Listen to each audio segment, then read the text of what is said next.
our chief national security correspondent, Jim Sciutto. He's in Manila right now in the Philippines. He has an exclusive report on that confrontation between the Chinese military and a U.S. spy plane. Jim, tell our viewers what happened.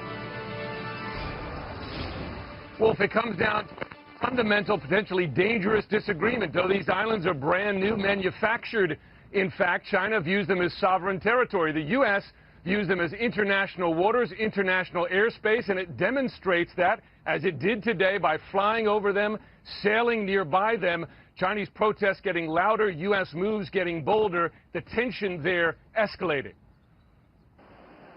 Foreign military aircraft. This is Chinese Navy. You are approaching our military alert zone. Please immediately. High above the South China Sea, the radio crackles with a stern warning. Go, go! The source of dispute appears on the horizon seemingly out of nowhere. Islands, man-made by China, hundreds of miles from its coastline. So when's the last time you went up? CNN got exclusive access to classified U.S. surveillance flights over the islands. 80 knots. Check. The first time journalists have been allowed on an operational mission by the state-of-the-art P-8A Poseidon, America's most advanced surveillance and sub-hunting aircraft. So we've just arrived on station now above the 3 islands that are the targets of today's mission. It's these 3 islands that have been the focus of China's building in the South China Sea over recent years. China's alarming creation of entirely new territory in the South China Sea is one part of a broader military push that some fear is to challenge U.S. dominance in the region, sailing its first aircraft carrier, equipping its nuclear missiles with multiple warheads, developing missiles to destroy U.S. aircraft carriers, and now building military bases far from its shores.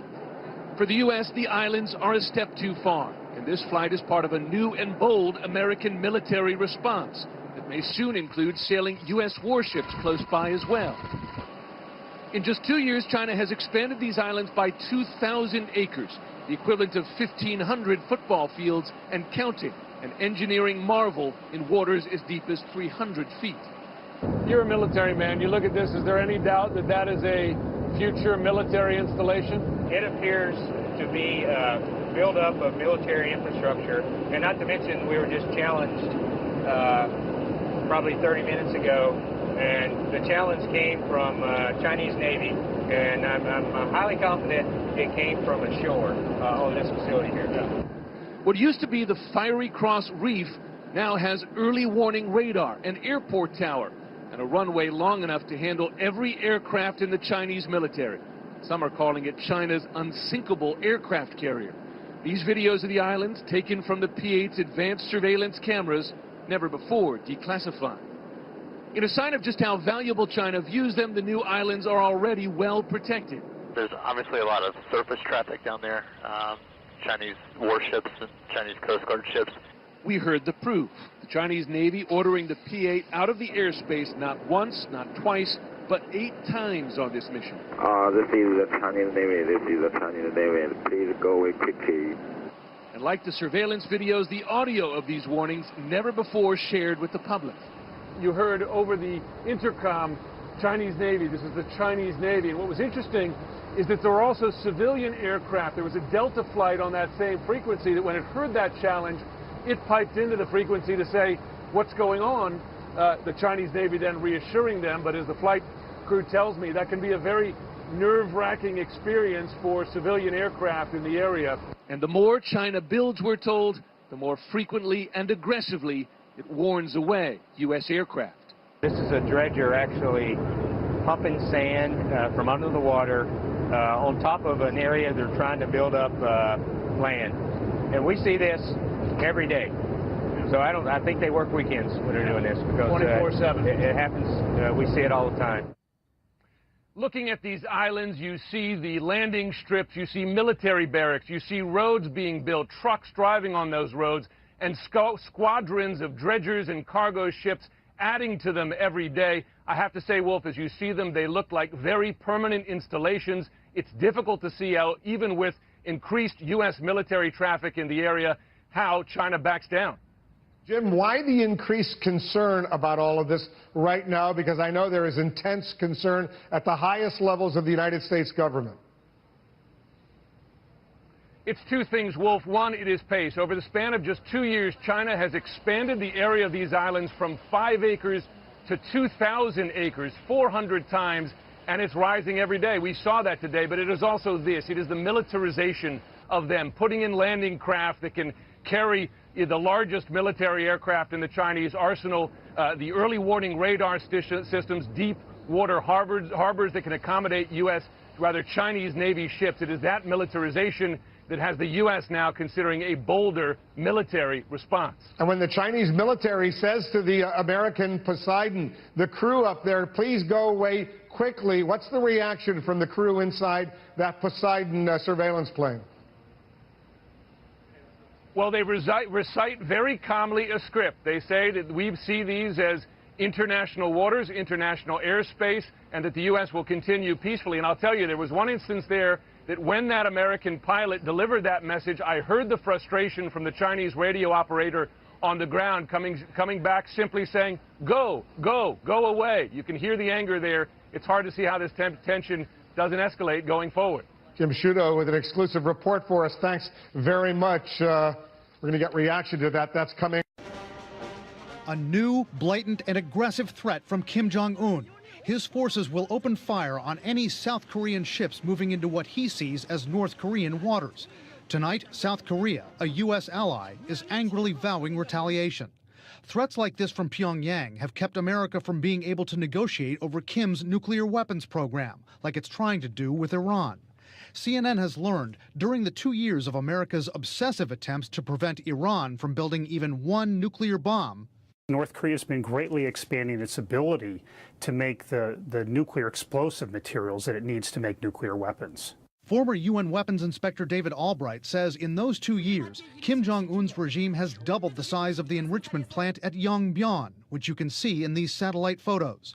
Yongbyon is where experts say North Korea enriches uranium for nuclear bombs. And Albright says that's not all they've done.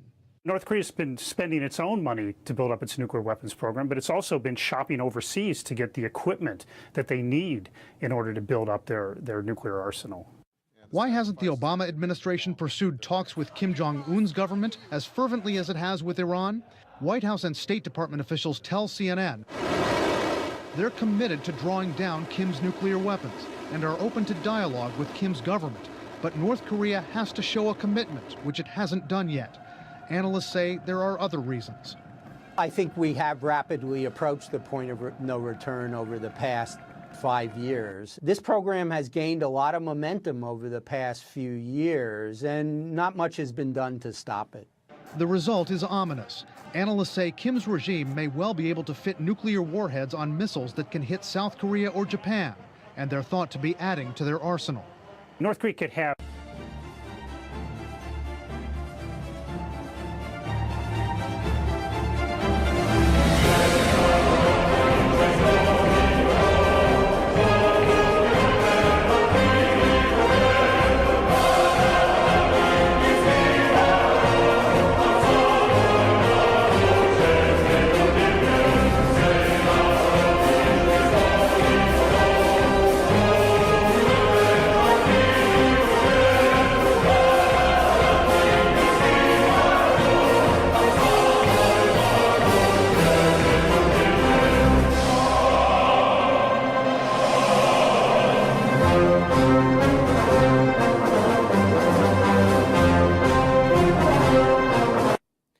until now, the Kremlin has insisted that its annexation of Crimea in the middle of March last year was purely a reaction to a referendum that was staged there in which apparently 97% of the population of Crimea voted to become part of Russia.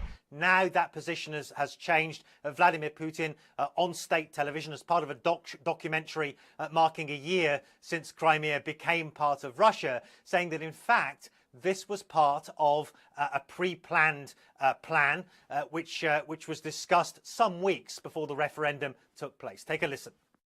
I called the leaders of the special services in the Ministry of Defense to the Kremlin, and I laid the task out before them to save the life of the president of Ukraine. Otherwise, they would have just destroyed him. We readied to take him straight out of Donetsk, by land, by sea, and by air. It was the night of the 22nd to the 23rd. I said to all colleagues, We have to start working on the return of Crimea to Russia.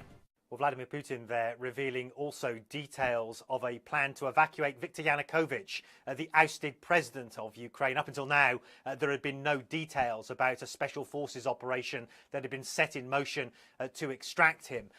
It's not the first time, I have to say, that Vladimir Putin has, how shall we say, revised his idea, revised what happened in the past, the steps that have been taken. You remember on February the 27th of last year when armed men dressed in full uniform started to take over key government installations in Crimea.